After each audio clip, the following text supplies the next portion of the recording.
por ju nështrua sepse Gjermania ishte shumë më e fortë dhe me një luftë blitz punditësh. Arriti të zotrojë dhe Jugosllavin, në atë kohë monarkike, edhe Greqinë. Dhe unë shkrua le të themi kapitullimi sepse nuk kishte fuqi Greqia t'i bënte ballë Gjermanisë.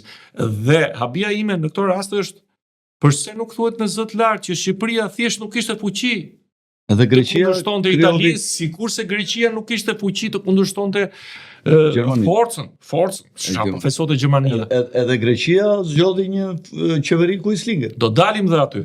Një nga akuzat e shpeshta, kuptohet, merr spuntu sidomos nga konferenca e vitit 1946, konferenca paqes në Paris, që ne në atë kohë, ne që i kemi prekur kohën e monizmit në Shqipëri, kuptohet, ka qenë një nga pikat më të na mësoi shumë herët se çfarë tha lideri komunist shqiptar në 46-ën aty.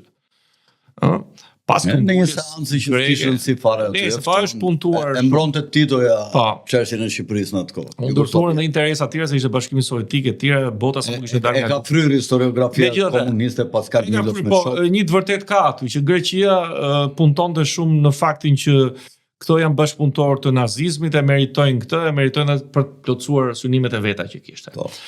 Ndërkohë që mirë apo keq Enver Hoxha ja tha atë fakt që ndodhi ajo që ndodhi, pushtimi erdhi nga Italia, nuk erdhi nga Shqipëria, pavarësisht se fizikisht, gjeografikisht inkursioni nisi nga kufiri shqiptar, se s'kishte si të bëjë ndryshe, por Shqipëria ishte një vend i pushtuar për cilin domethënë i cili nuk vendose dot vetë.